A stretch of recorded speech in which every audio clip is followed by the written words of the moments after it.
ස්ටෙපනි සිරිවර්ධන කියන්නේ ලංකාවේ ඉන්න ජාත්‍යන්තර මට්ටමේ නිවේදිකාවක්. ඒවගේම සමාජ සේවිකාවක්. 2013 වර්ෂයේ මිස් ඒෂියා පැසිෆික් වර්ල්ඩ් බවට පත් වුණෙත් ඇය.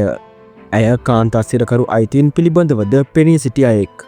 ඉතින් පසුගියදා ශ්‍රී ලංකාවේ බන්ධනාගාර නිරීක්ෂණ කමිටුවක් සඳහා සිවිල් ක්‍රියාකාරණයක් ලෙස ඇයව පත්කිරීම සම්බන්ධයෙන් දැඩි කතා බහක් ඇති වුණා.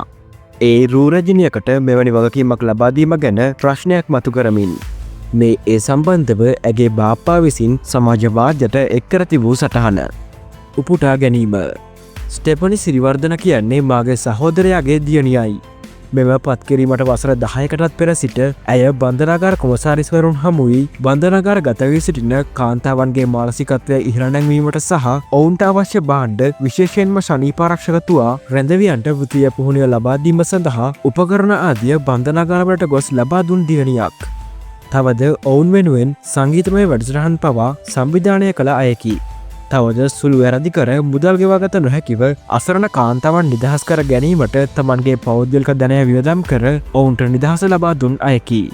මෙම පත්කිරීම සම්බන්ධව විවිධ මත පළවී තිබුණත් විශේෂයෙන්ම බන්ධනාගාර ගත වී සිටින කාන්තාවන් සම්බන්ධව සොයා බලා එම ගැටලු බලධාරීන් සමග සාකච්ඡා කර අවශ්‍ය පියවර ගැනීමට ස්වේච්ඡාවෙන් කටයුතු කළ අයකි.